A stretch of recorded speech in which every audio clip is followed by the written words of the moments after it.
کیا ہے سینئر قانون دان اعتزاز احسن صاحب نے. اعتزاز صاحب بہت مشکور ہے آپ کے وقت. اعتزاز صاحب اب اس فیصلے کو کس طرح سے دیکھتے ہیں؟ اور ایک اہم نقطہ یہ ہے کہ رہا کرنے کا تو فوری حکم دے دیا گیا ہے، لیکن جو 5 سال کی نااہلی ہے کیا یہ اس سے منسلک ہے؟ اس سے بھی بری ہو جائیں گے chairman P T I?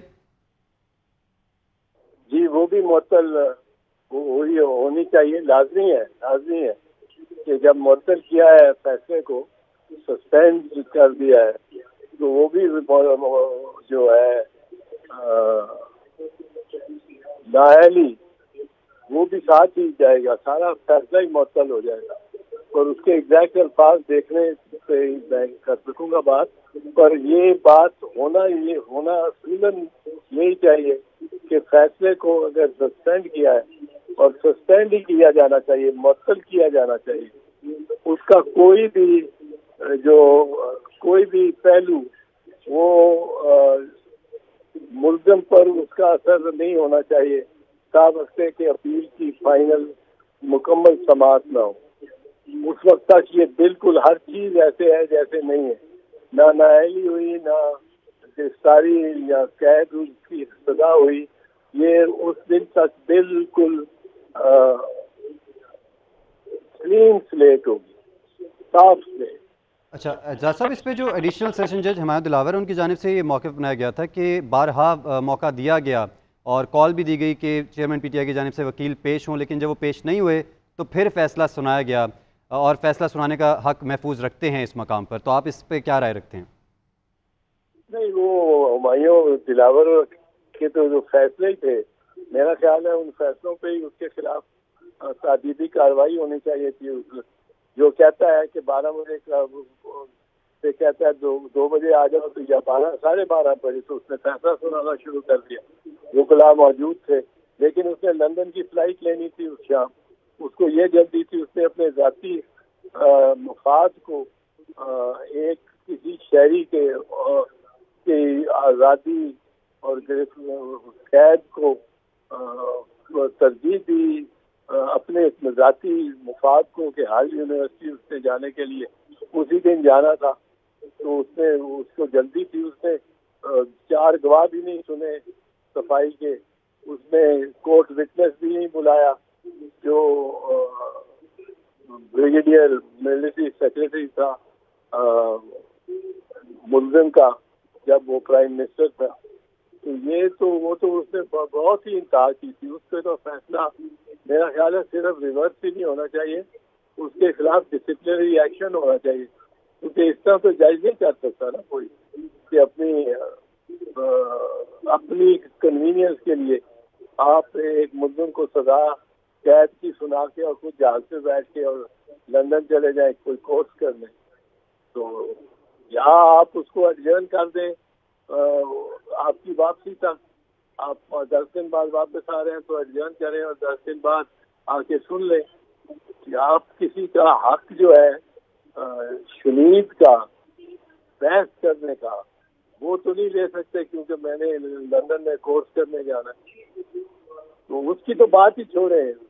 Humayun دلاور کی اعتزاز صاحب، ایک اور اہم پوائنٹ بیچ میں آیا سماعت کے دوران جب لطیف کھوسہ کی جانب سے اس بات پر اعتراض کیا گیا کہ سیشن کورٹ اس بات کی مجاز ہی نہیں کہ وہ ڈائریکٹلی اس کیس کی دوبارہ سماعت کر سکے. سب سے پہلے مجسٹریٹ کو اس کیس کو ریویو کرنا ہے، اس کے بعد سیشن کورٹ کے پاس یہ کیس جائے گا. تو آپ اس معاملے کو کس طرح سے دیکھتے ہیں؟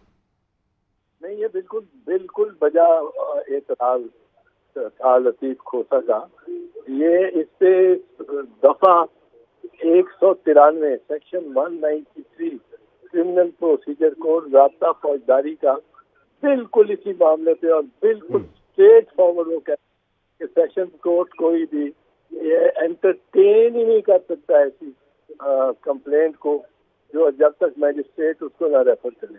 یہ تو واضح خلاف ورزی تھی 193 کی. پھر یہ کمپلیننٹ جس طرح اس میں بن گئی الیکشن کمیشن کو کوئی اختیار نہیں تھا کمپلیننٹ بننے کا. اس کے دائرے کار میں ہی نہیں آتا یہ کرنا کمپلینٹ اس قسم کی سیشن ججز کو. اور وہ بھی جورسڈکشنل پوائنٹ تھا، بنیادی پوائنٹ تھا. پر سب سے اہم بات تھی یہ تو بہت دیر کی ہے جج صاحبان نے اور بڑی تاخیر کی ہے یہ تو پہلے دن 3 سال کی سزا ہو، 5 سال کی سزا ہو، سپریم کورٹ نے کہ 20 فیصلے دیے میں یہ کہ جی شارٹ سینٹنس ہے اس لیے اس کو سسپینڈ کیا جاتا ہے پہلے ہی دن. فائل جب ججز کے سامنے آتی ہے وہ یہ کہتے ہیں کتنا سینٹنس ہے جی 5 سال، چلو اس کو سسپینڈ کیا، اس کو معطل کیا. پھر ہم اب اپیل جب سنیں گے تو دیکھا جائے گا کہ اس کا کیا سزا بحال کرنی چاہیے کہ نہیں کرنی چاہیے. تو یہ تو پہلے دن ہو جانا چاہیے تھا. مجھے تو اس سے حیرت ہے اتنے دن کیوں لگے ہیں. ٹھیک ہے، اعتراض صاحب ساتھ ہی رہے گا. ادریس یہ بتائے گا، اس سے پہلے جب سماعت ہوئی تو لطیف کھوسہ کی جانب سے نواز شریف کی سزا کی معطلی کا جو فیصلہ برقرار رکھا گیا تھا اس کا حوالہ دیا گیا تھا معزز جج صاحبان کی جانب سے ان کے سامنے، تو اس پر جج صاحبان کی جانب سے کیا ریمارک سامنے آئے تھے؟ دیکھیے چونکہ اس کیس میں مختلف کیسز کے حوالات جو ہے وہ دیے گئے اور لطیف کھوسہ نے جو نواز شریف کے کیس کا حوالہ جو ہے وہ دیا، جو جب ان کو جو سزا ہوئی تھی اور اس کے بعد ان کی سزا جو ہے وہ معطل کر دی گئی تھی، تاہم جو ان کی جو فیصلہ تھا ان کے جو صرف ضمانت دی گئی تھی کیس میں، ان کا فیصلہ معطل نہیں کیا گیا تھا جو آرڈر تھا ٹرائل کورٹ کا. تو وہ بھی اسی طرح یہاں پر بھی یہ ہوا ہے کہ جو ان کو ضمانت ہے وہ دی گئی ہے، جو ان کی جو قید ہے یا جو ٹرائل کورٹ کا آرڈر ہے وہ فی الحال برقرار ہے. صرف ان کو جو ہے وہ اس کیس میں ضمانت جو ہے چیئرمین پی ٹی آئی کو دی گئی ہے اور اس پہ جو عدالت ہے وہ بھی تفصیلی فیصلہ جاری کرے گی کہ کن گراؤنڈز پر جو ہے وہ تمام تر جو ہے وہ ضمانت دی گئی ہے. تاہم بس چونکہ یہ معاملہ صرف ضمانت کا تھا کہ جو سزا ہوئی ہے اس سزا کو صرف معطل کیا جائے اور ضمانت پر جو ہے وہ باہر لایا جائے. یہ بتائے گا جس مقام پر سماعت کے دوران جب یہ فیصلہ محفوظ کیا گیا تو اس فیصلہ محفوظ کرنے کے وقت عدالت کے کلوزنگ ریمارکس کیا تھے؟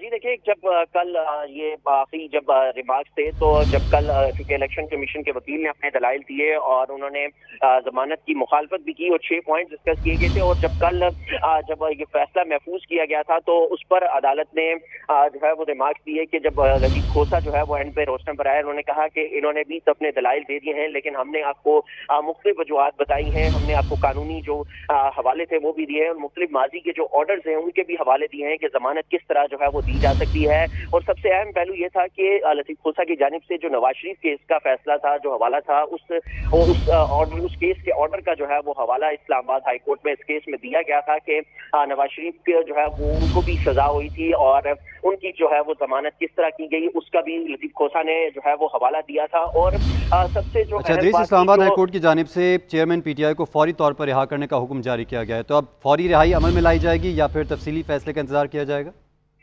جی دیکھیں، جب تک یہ تفصیلی فیصلہ نہیں جاری ہوتا تب تک چیئرمین پی ٹی آئی جو ہے وہ ایک طرح سے رہا نہیں ہو سکتی، کیونکہ یہاں سے جب تفصیلی فیصلہ جاری ہوگا اور اس کی ایک سرٹیفائڈ کاپی جو ہے وہ پی ٹی آئی وکلا یہاں اسلام آباد ہائی کورٹ سے حاصل کریں گے اور اس کے بعد یہ کاپی لے کے اٹک جیل جائیں گے اور وہاں پر حکام کو دکھائیں گے اور اس کے بعد ہی جو ہے وہ فیصلہ جاری جو ہے ان کی رہائی ممکن ہے.